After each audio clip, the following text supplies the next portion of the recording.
Hello guys, magandang umaga. Nandito na naman kami. Ayan, nandito kami sa bukid ngayon kasi dito na kami nakatira.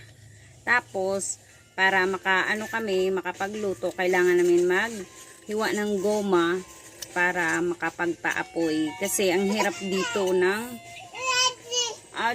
oh yan, ang aking anak maraming lamok dito sa bukid kasi ulan dito. Kaya ang hirap. And guys, kamusta na kayo? Good morning sa inyong lahat dyan, ma'am. Mga viewers, good morning. Ako, dami akong account pero hindi ko na alam ang password kaya nagbago-bago yan, guys. Yan ang aking guys. Yan. Pagsamantala lang to guys kasi wala kasi kami hindi pa man natapos yung guys, yung